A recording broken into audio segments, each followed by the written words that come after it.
मी मिलिंद किसान आणि आपण आहोत किसान पाठशाळेसोबत बी किसान टीम सोबत आणि आम्ही आहोत आता महाराष्ट्र व्हिजिटवर। जी महाराष्ट्रात बी किसानची रोपे लागलेली आहेत, केळी शेती आहे, त्यांच्या प्लॅटला व्हिजिट देतो।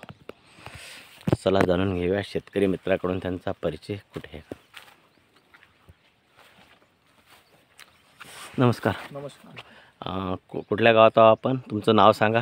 माझं नाव हर्षल मोहनराव मंगळे, राहणार बेलुरा, पोस्ट उमरा, तालुका कोट, जिल्हा अकोला। किती रोप आहे हे आपलं बी किसानचं 2000 रोप आहे। 2000 बीके G9 आहे का G9 प्लस आहे? G9 BK G9 2000। काय ग्राफ ठेवलेला आहे?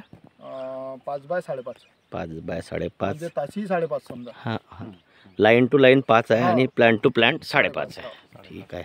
कधी लागवडीची तारीख? 18 जून 18 जून 18 जून आहे। 70-30 3 महिने झाले। 3 महिने झाले, 3 महिने 8 दिवस झाले समजा। 70-30 प्रॉपर फॉलो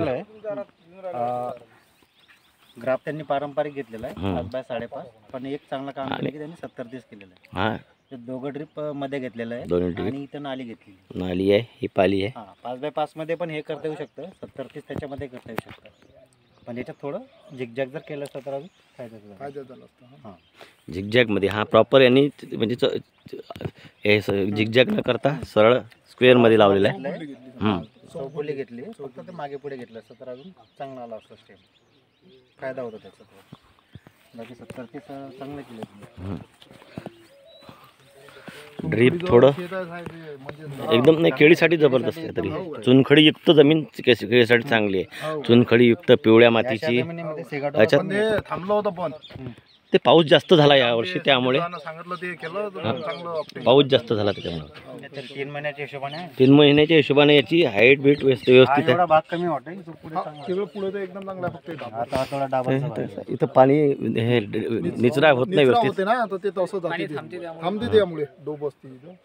आता उठीन तो भाग, कारण की ते आता पाणी वाढबीड प्रॉपर आहे। हे पानांचं गॅपिंग पण मस्त आहे, बुंदाची वाढ जास्त म्हणजे एकदम व्यवस्थित होतं। हे पानं असे फाटत आहे ते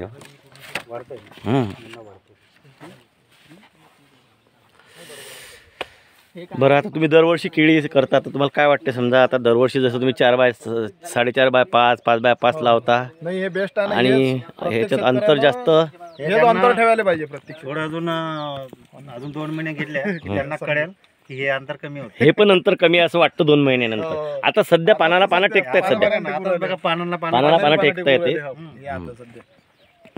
पुढे बघा तुम्ही, एकदम खाली दिसत नाही। हा, पानाला पानं टेकलेले आहेत ना, अंतर 5 फुटात 5.5 फुटामध्ये पण टेकलेले आहेत एका लेखाने। फक्त हे जर क्रॉस मध्ये केलं असतं तर झिगझॅग मध्ये केलं असतं चाललं। झिगझॅग मध्ये याच्यापेक्षा लावल्या नाही जात ना, 5.5 मध्ये 2.5 फुटावर मागे पुढे करायचं नाही म्हणत नाही होते 5.5 मध्ये 2.5 फुटावर तास येते ना, करता येते। फक्त समोर पुढे जो आवरेज मध्ये आहे की नाही, तर आवरेज मध्ये बसत नाही। झाडाची जी निसवण आहे ते निसवण म्हणजे चालूच राहते। वन टाइम मध्ये फिरला आता मी, त्यात तो जमलं नाही ते। तर काय करायचं, यांना एक बूस्टर डोस करायचा। लहान मोठे झाडं समान चांगले करायचे। 10 kilo potash, 10 kilo DAP, 5 kilo ammonium sulphate, 3 kilo magnesium sulphate, 2 kilo phosphoric acid, 100 gram potassium humate, 50 gram potassium fulvate, पूर्ण क्रमाने मिश्रण करायचं। सगळ्यात पहिले फॉस्फरिक ॲसिड टाकायचं त्या क्रमाने, आणि थोडा अर्धा तास ठेवायचं। नंतर ड्रिपमध्ये फक्त लहान झाडांना प्रत्येक झाडाला 400 ते 500 ml ड्रिंचिंग करायचं। हो ना, गुरु ड्रिंक केली चालते। हां, रिंग पद्धती फक्त या लहान झाडांना हे करायचं तुम्ही दर आठवड्याला असं 4 वेळा करायचं, 1 महिना करायचं। या मोठ्या झाडाच्या लेवलमध्ये येऊन जातील। 5 बाकीच्या रेग्युलर शेड्यूल चालवायचं। 5 किलो घ्यायचं सर, यांना एक्स्ट्रा द्यायचं।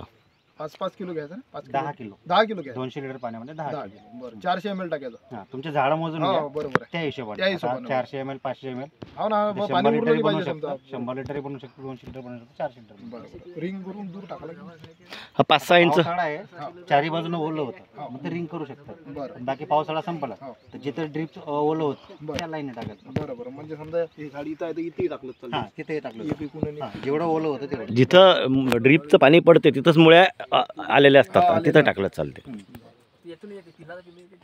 पुढच्या 1 महिन्यात हे पण लेवलमध्ये येऊन जाईल. बरं बरं ठीक आहे ना. हो याच्याबरोबर झालं येतात ते बरोबर येतात 2-3-4 वेळा केलं महिन्यातून बूस्टर डोस तर.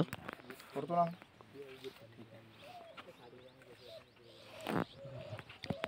याच्यात CME वगैरे कुठे नाही काही नाही आहे. काहीच नाही ना. नाही एक एखादं झाड असून तर काय पण तसं नाही आहे. CME नाही आहे, करपा पण नाही आहे सर. कमी ग्राफ असल्यानंतरही करपा नाही आहे हा. अजून, आणि एक पण पान ड्रॉपआउट नाही झालेलं अजून. आधी एक डोस बाकी आहे त्याचा अजून. हा ठीक आहे. बाकी शेड्यूल व्यवस्थित चाललंय हा, नळ्यातून. schedule चालू आहे ना व्यवस्थित. एक बी किसानचं आपलं वैशिष्ट्यच आहे की आता 3 महिने झाले आपले क्रॉप डॉक्टर आहेत तिथं, त्यांना रेग्युलर मार्गदर्शन करायला, आणि आपल्या पूर्ण टीमची पण व्हिजिट आहे. आता एक व्हिजिट झाली, जेव्हा यांची फ्लॉवरिंग सुरू होईल तेव्हा अजून एक व्हिजिट करू आपण. म्हणजे एक सर्व्हिस पण देतो. रोपं विकणं हा एक वेगळा भाग आहे. हा, बरोबर आहे. सर्व्हिस देणं आणि शेतकऱ्याला प्रॉपर गाईडलाईन देणं हा, हे हा महत्त्वाचा आहे. बरोबर. बाकी कुठली कंपनी जी आहे ती अशी एवढी सर्व्हिस किंवा गाईडलाईन देत नाही, शेतकऱ्याला मदत करत नाही. फक्त बी किसानच एकमेव अशी कंपनी. फॉर्मॅट बनवून देणं हां, आणि ते वर्षभर शेतकरी फॉलो करो ना करो हा वेगळा issue. फॉलोअप नाहीत घेत व्यवस्थित, फॉलोअप नाही घेत आपण. म्हणजे आणि प्रॉपर व्हिजिट तर दूरची गोष्ट आहे, फॉलोअपच घेत नाहीत तर व्हिजिट तर बरं खूप लांबचा विषय आहे. त्यांचा एकमेव उद्देश असते रोपांची सेलिंग वाढवणे. आणि दुसरी गोष्ट, आपली बी किसानच अशी कंपनी आहे का जी सांगते की अंतर वाढवा आणि रोपं कमी लावा, रोपं कमी घ्या आणि 4-5 वर्ष चालवा. दरवर्षी नवीन नवीन रोप घेऊ नका. बाकी कंपन्यांचं असते कमी अंतर लावा आणि दरवर्षी नवीन रोपं घ्या, नवीन लावा. ठीक आहे. नमस्कार.